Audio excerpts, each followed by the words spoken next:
तो पहला प्रॉब्लम इसमें क्या बोला गया है, find the dimension of linear momentum, frequency and pressure. तो देखते हैं इसको, बहुत ही आसान सा क्वेश्चन है, कुछ भी नहीं रखा है।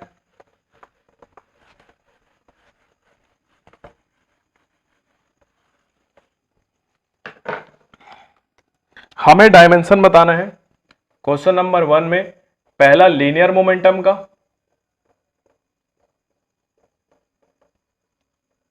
दूसरा बताना है फ्रीक्वेंसी का, और तीसरा बताना है प्रेशर का। ठीक है, तो देखो यहां पर बहुत ही आसान है इसको सॉल्व करना। सबसे पहला जो लीनियर मोमेंटम है इसको हम लोग P से रिप्रेजेंट करते हैं, और लीनियर मोमेंटम ये जो होता है मास इंटू वेलोसिटी mv। तो यहां से देखो अगर इसका डायमेंशन निकालना है तो किसी भी चीज का डायमेंशन निकालने के लिए एक बात और ध्यान में रखते हैं। देखो जनरली जो यूज होगा वो होगा लेंथ, लेंथ का यूनिट होता है केजी, और इसका डायमेंशन होता है, सॉरी लेंथ का जो यूनिट होता है ये होता है मीटर, और इसका जो डायमेंशन होता है वो होता है कैपिटल एल।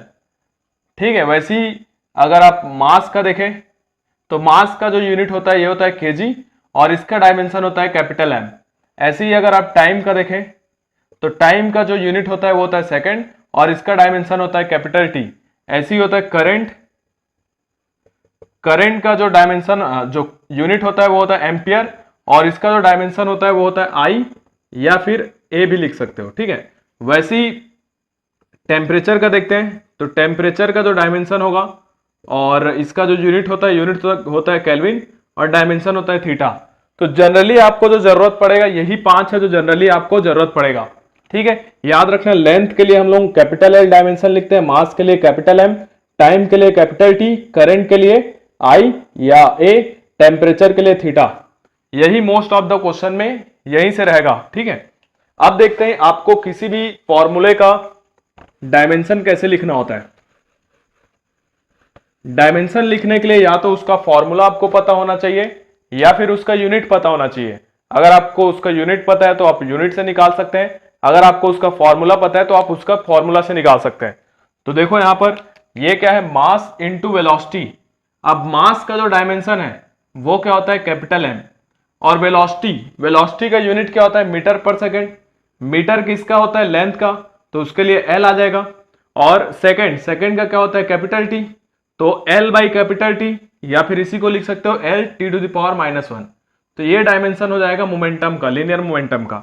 दूसरा पूछा गया है फ्रीक्वेंसी, फ्रीक्वेंसी को एफ से रिप्रेजेंट करते हैं। अब देखो यहां पर फ्रीक्वेंसी का निकालना है, तो फ्रीक्वेंसी क्या होता है 1 कैपिटल टी, टाइम पीरियड।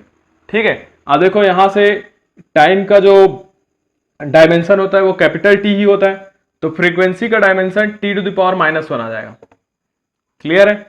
अब देखो प्रेशर, प्रेशर को पी से रिप्रेजेंट करते हैं, और प्रेशर होता है फोर्स अपॉन एरिया।